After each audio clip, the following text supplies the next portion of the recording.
साबिक वज़ीर आला परवेज इलाही को किसी भी मुकदमे में गिरफ्तार न करने का मामला।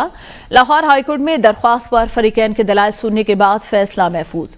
अदालत ने कहा कि मुनासिब है आप नई दरख्वास्त दायर करें, इस दरख्वास्त का मुकदमा पूरा हो चुका है।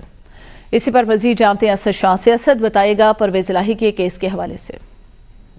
बिल्कुल, लाहौर हाईकोर्ट में साबिक वज़ीर आला पंजाब चौधरी परवेज इलाही को किसी भी मुकदमे में गिरफ्तार न करने की दरख्वास्त पर समाअत हुई है। अदालत ने दरख्वास्त पर फरीकैन के दलाइल सुनने के बाद फैसला महफूज कर लिया है। अदालत ने रिमार्क दिए हैं कि मुनासिब है आप नई दरख्वास्त दायर करें, इस दरख्वास्त का मकसद पूरा हो चुका है।